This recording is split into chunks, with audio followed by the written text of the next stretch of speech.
Hello everyone, welcome to Undertale Deltarune newsletter, Halloween 2023. I know Halloween was yesterday, I understand, but I didn't have a video for Wednesday anyway, and I was kind of wondering what the hell I was going to do, so, you know, this falling into my lap, that works. So let's see what they say. I'm not expecting this one to be huge, because I wasn't expecting this at all, really. So let's see. What's this? Today, many good children go around their neighborhood to gather gifts and sweets. So true. You, however, have grown tired of the familiar faces and familiar candies. Okay. Filled with the desire for something new, you strike out for the strange house on the hill. The one no other dares approach. You reach the door. Trick or treat! A white paw extends out of the mail slat. Huh? Instead of candy, you were given some kind of letter? Seems to be addressed to you. This must be a mistake. This isn't edible at all. You figure you'd end this adventure with a bag full of candy. In a flight of anger, you throw open the door and... a ghost! Something terrifying was standing in the doorway. Ah! Oh, okay. Let's download the image. From somewhere, you heard a voice. Hey, you! The letter you're holding! It looks very much like a news, doesn't it? Was that Sans? Hey, you! The letter you're holding. It looks very much like a news, doesn't it? Hey! Although it's smaller than normal. Guess that's also scary. Papyrus is a vampire, I guess. And Sans is Sans. What a surprise. Deltarune Chapter 3 Progress. What are you wearing, Papyrus? Oh, he's Frankenstein. Okay, I understand. That was, I was like, is it like a military pilot coat? Why? Okay. Chapter 3 is pretty much content complete. Whoa. There will be essentially no more changes to dialogue or gameplay from here. Hooray! Wow, that's nice. On my birthday, a friend came over to my house and played through the whole thing. It was very gratifying to see them laugh at all of the stupid jokes we've labored over for years. It took a long time to get here, but now it feels like everything will be downhill. I'm hoping that means it's going to get easier and not that everything's going to get worse from here. After they completed it, I asked, did anything seem incomplete? And they mentioned that the bullets seemed kind of hard. To be fair, that's a Deltarune staple at this point. I nodded and forgot about this feedback immediately. Okay. Obviously, releasing a game takes more steps than just finishing the gameplay and graphics, but people are already transitioning back into working on Chapter 4. Everyone is very excited to work on the next part. When we started Chapter 3, to be honest, it took a lot of trial and error to figure out how it would work. But with Chapter 4, I already feel very confident about how we can progress. What is this? Oh, now everybody's dressed up as Sans. I get it. What are you gonna do, Sans? What is under Papyrus? There's like a purple thing. Oh no, it's above him too. There's 2 pixels above him. What is that?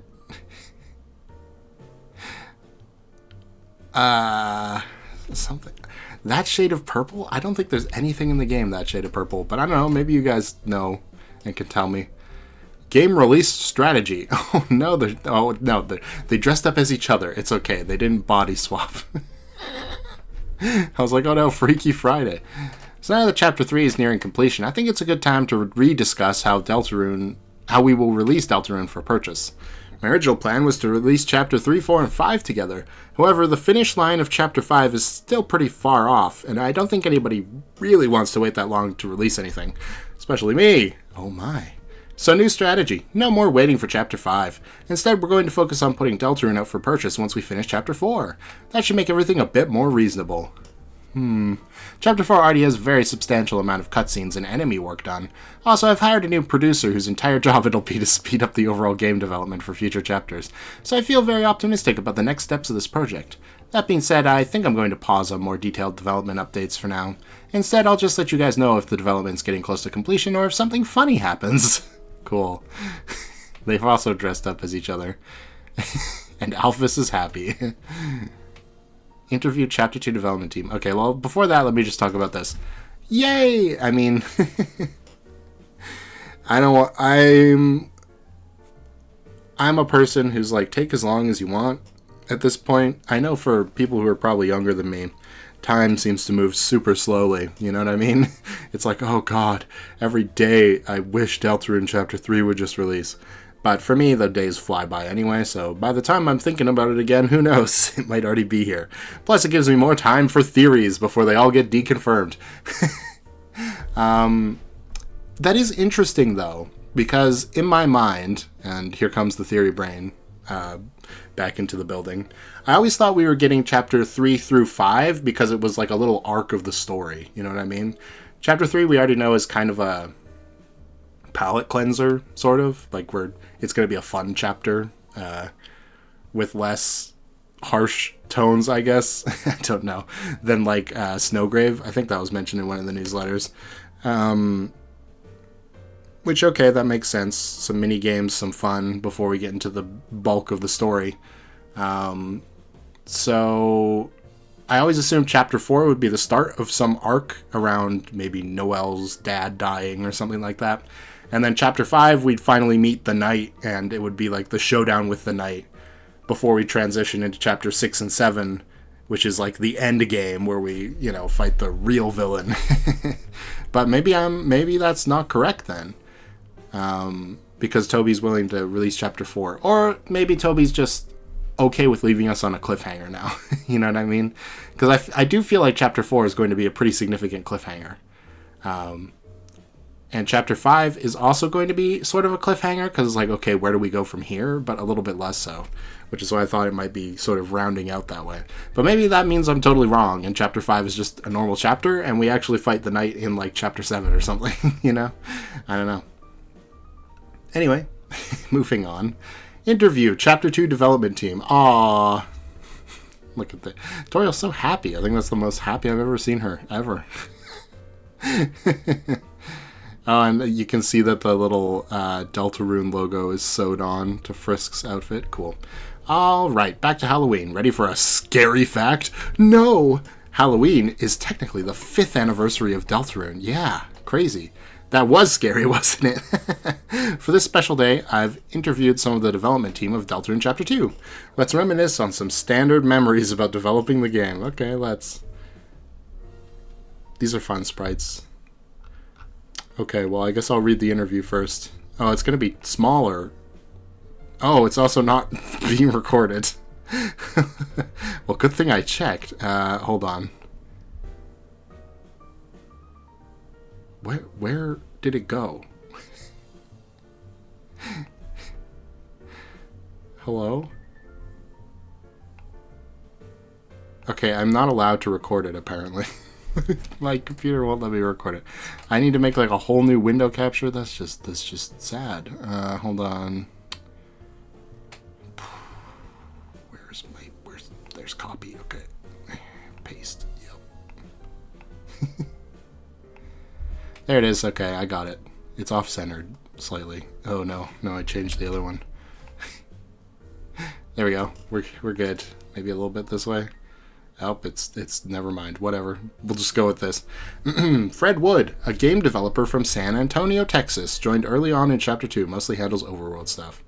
Nice. Jean Canellas, maybe? Or Jean Canellas? A game developer of Souls-like platformers, handles all the battle stuff besides bullets. And some bullets, joined a few weeks after Fred. Nice. Taxiderby, good name. Also known as Juju, not Juju Adams. Okay, I don't know who that is. Handled bullets for Chapter 2, now does a variety of things. Cool. Chess. A career streamer and hobby game dev who's been acting as a sort of Toby's little helper since late in Undertale's development. Well, that's nice. Suspicious, icy character, What was the first thing you worked on for Deltarune? Can I say the second thing? Because it was the Newbert room. Nice.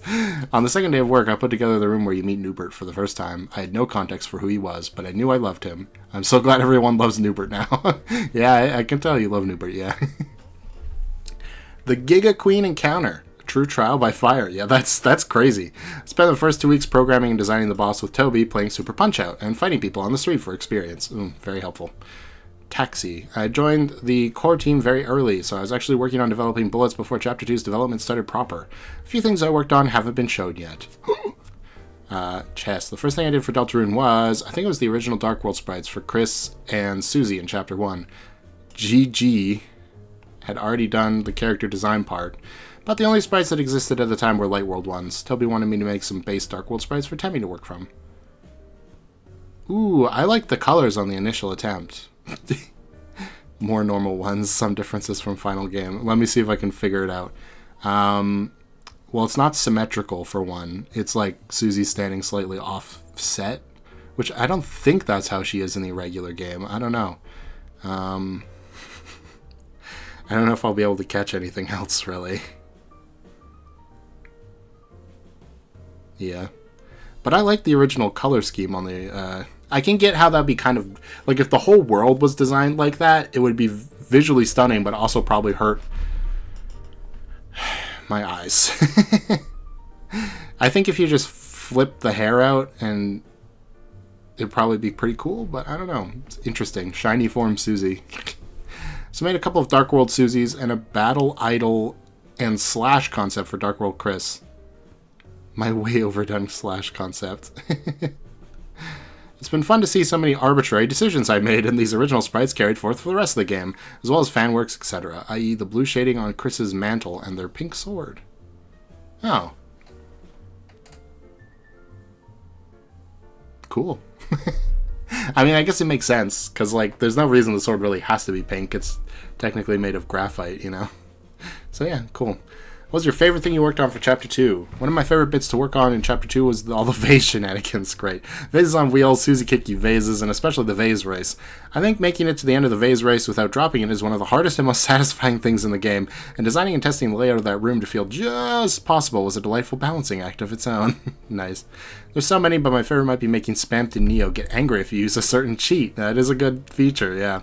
Spamton's press F1 for help. This line of text was already in, but when discussing the battle, Toby remarked we should probably make F1 do something. I immediately had the idea of a little Spamton cherub that comes down and heals you, and proposed it to Toby. I got the okay, and then animated, coded, and implemented it all myself. I never expected it to be so popular. It is very funny. The banana. No, not the banana. Well, the banana's pretty good. My favorite thing, well, I don't think I can say it flat out, but I had a hand in the return of a real original in Chapter 2. A real original, you know? Fun memories with Toby. Vero that appears once. Yeah, the tutorial enemy. Enemy can't pass. Okay, yeah. Some placeholders. Nice. I had to learn a lot of things about game development and got a lot of insight from seeing how you work, Toby.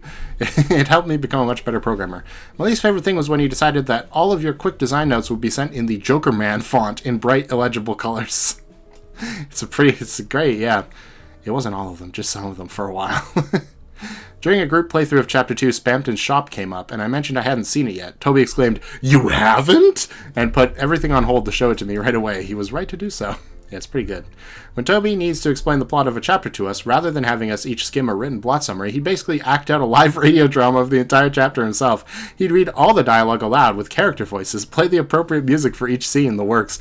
I'd even be prompted to make choices where appropriate. Truly the optimal way to experience the story of Deltarune. That's amazing. That's what I would be like. Probably. With at least the voices. I don't know about the full thing, but yeah. Extra shout out to how fun it was to hear Toby read the chapter with the team, and that one time we discussed Toby's graph of what he thought the popularity of each character from Chapter 2 would be over time. I've actually done that for Danganronpa International. It's just fun. Can I change my answer to Toby reading the chapter? Okay, nice. Favorite character to make things for in the game? Spamton, Spamton, Spamton, and Spamton. Spamton Neo, I specifically remember trying to balance Spamton Neo's Peepus attack forever. I would send videos to Toby for feedback, only to have to tweak it over and over again. I worked so hard on that attack that I dreamt of Peepus in my sleep. What a nightmare. I got really attached to working with Noelle through the Cyber City, through many of the mouse trials and tribulations. Some of those mouse puzzles were difficult to implement, but they made me all the stronger for having done them. Noelle's a good choice. Whoa, the health bars. That's cool. Early mock-up with 99,999 frames of animation. It's true. Anyway, gotta say rules. Okay, another great choice. I only did the bullets, but taking lots of different Thrash Machine parts into account was fun. The little details for getting hit by all the Duck Machines attacks were mine too. Noelle and her monologue are a very close second. And Queen, awesome woman. I got to do a few cutscenes involving her. I was also in charge of the most of most of the sprites in the Giga Queen battle. Here's a couple mock-up gifs I made while working on those. I kind of missed the health bar. I feel like that would have been cool. Having fun testing out Queen's hand slam frames, yeah. Giga Queen had a pointy nose in Toby's concept art, but it ended up getting in the way too much in sprite form. I ultimately only included it in sprites where it looked really cool or funny. Huh. I've never noticed. That makes some sense. You know what? Huh. Okay. It fits. Free space. My favorite glitch during development, this should be good, was that if you ate moss with Susie next to the dumpster and then talked to the dumpster, you get a powerful item you weren't otherwise supposed to be able to get. It took us a surprisingly long time to figure out why. Moss is powerful. Moss is powerful. My favorite bug, using pop-up's click act makes the enemy create copies of themselves endlessly until they fake crash and get spared. I somehow introduced a bug that actually caused pop-up to endlessly create sprites until the game actually crashed. Other than that, all I'd like to say is that working on this team has been a dream. Everyone is super nice and talented. I can't wait for everyone to see what we have in store next. Yeah, me neither. But did that say GIFs? Oh no, birthday overload. Search birthday boy. Yay! Search GIFs. Yeah, she did. She typed GIF. The browse. I'm computer. This is somewhat common knowledge now, but while we were working on an early version of Queen's fight around Toby's birthday, I sent him a very peculiar bug report. We never fixed it. Oh, when the dog hits the cake, it crashes. That's good. Whoa, Birdly looks like he got a Fire Emblem promotion. When I designed Birdley's Dark World form, I conceded that the level of detail might make it annoying for Temmie to work from. It was jokingly suggested he could transform into a more powerful form immediately after his reveal, and that this form could be simpler to animate. Headset with 2 pockets. That's funny. I kind of wish we got... Well, we probably... I mean, knowing this game, at some point Birdly will power up and get this form with the cape for like 3 seconds, and then it'll go away. But, yeah, he looks like a Fire Emblem Lord that's gone from Lord to Great Lord or something. It's interesting. Also, I never noticed that Birdley's eyes changed to green in the Dark World. Weird. Did you know the sigil on Dark World Birdley's chest was supposed to be a pocket? Now you do. I kind of got that vibe, like it's a pocket protector. Instead of this, Temmie just simplified the design a little and powered through the rest of it. Thanks, Power Tem. Probably don't have to tell you this, but look forward to Chapter 3. It's my favorite one yet. That's good. Okay. Let's switch back to the other capture. Why is it suddenly on this now? God damn it. Okay, there we go. For the conclusion. Conclusion. What the? How is it over already? This letter was too short. That has to be some sort of crime. You reached out to tear away the blanket of the culprit, but there was no one underneath. Instead, only the stench of candy hangs in the air. Did you find what you were looking for after all? The end. Pumpkin Sands. Pumpkin Sands. I just know through some weird inspect elements stuff that there's probably something under this, and it's like a little candy or something. Like, I don't know. I still don't know what this weird purple thing is behind Papyrus. It seems intentional because it moves when Papyrus goes into his second frame of animation. I don't know what that could be. I really don't. This is a great gift, by the way. Anything else too crazy that I want to talk about? No, not really.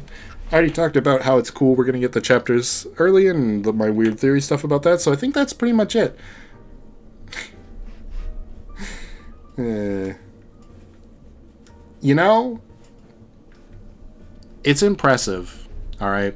As someone who's done a little bit of sprite work before, these turning sprites are very impressive to me. It's just like an odd angle to do sprites at. I feel like I would be so frustrated by these.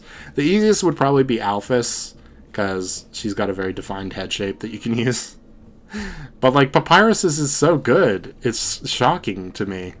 Also Toriel's. Undyne's is also fairly simple, I would say, to handle. But I suppose having their arms in the pockets does somewhat help.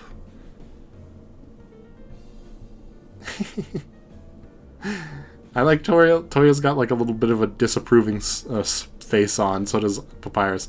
I guess they all kind of do, other than Alphys, but Papyrus is like, come on, bro. Nothing? Really? Wait, why do you have 5 of the same jacket? Gotta keep clean. Alright, that's enough. Like and subscribe. Bye.